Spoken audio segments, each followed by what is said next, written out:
شروع اللہ کے نام سے جو بڑا مہربان نہایت رحم والا ہے۔ تم کیسے کفر کر سکتے ہو باوجود کہ تم پر اللہ تعالیٰ کی آیاتیں پڑھی جاتی ہیں اور تم میں رسول اللہ موجود ہیں۔ جو شخص اللہ تعالیٰ کے دین کو مضبوط تھام لے تو بلا شبہ اسے راہ راست دکھا دی گئی۔ اے ایمان والو، اللہ تعالیٰ سے اتنا ڈرو جتنا اسے ڈرنا چاہیے، اور دیکھو مرتے دم تک مسلمان ہی رہنا۔ اللہ تعالیٰ کی رسی کو سب مل کر مضبوطی سے تھام لو اور پھوٹ نہ ڈالو۔ اللہ تعالیٰ کی اس وقت کی نعمت کر یاد کرو جب تم ایک دوسرے کے دشمن تھے تو اس نے تمہارے دلوں میں الفت ڈال دی، اور پس تم اس کی مہربانی سے بھائی بھائی ہو گئے، اور تم آگ کے کڑے کے کنارے پہنچ چکے تھے تو اس نے تمہیں بچا لیا۔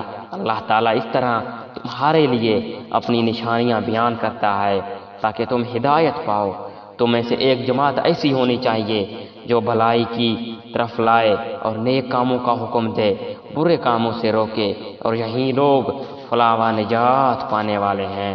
تم ان لوگوں کی طرف نہ جاؤ جنہوں نے اپنے پاس روشن دلیلیں آ جانے کے بعد پیٹ فرقہ ڈالا اور اپنے اختلافات کیا۔ انہیں لوگوں کے لیے بڑا عذاب ہے جس دن بعض چہرے سفید ہوں گے اور بعض سیاہ چہرے والوں کہ کیا تم نے ایمان لانے کے بعد کفر کیا؟ اب اپنے کفر کا عذاب چکو۔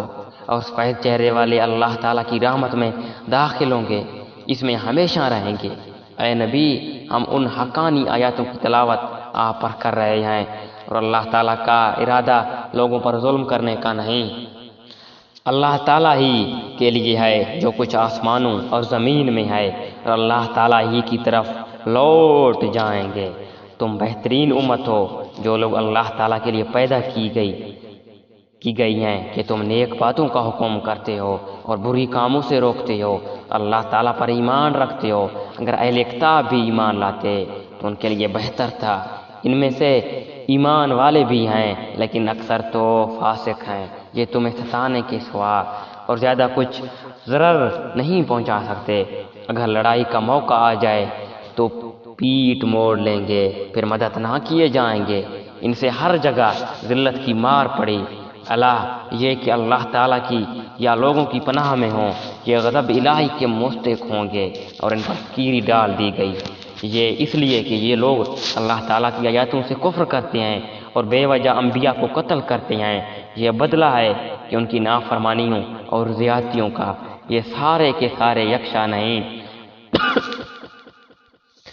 یہ سارے کے سارے یکساں نہیں بلکہ ان اہل کتاب میں سے ایک جماعت قائم رہنے والے بھی ہے جو راتوں کے وقت بھی کلام اللہ کی تلاوت کرتے ہیں اور سجدے بھی کرتے ہیں۔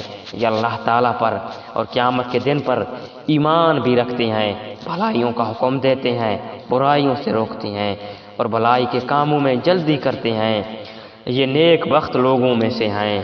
یہ جو کچھ بھلائیاں کریں ان کی ناقدری نہ کی جائے گی۔ اللہ تعالیٰ پرہیزگاروں کو خوب جانتا ہے، اور کافروں کو ان کے مال، ان کی اولاد اللہ کے ہاں کچھ کام نہ آئے گی۔ یہ تو جہنمی ہیں جو ہمیشہ اس میں پڑے رہیں گے۔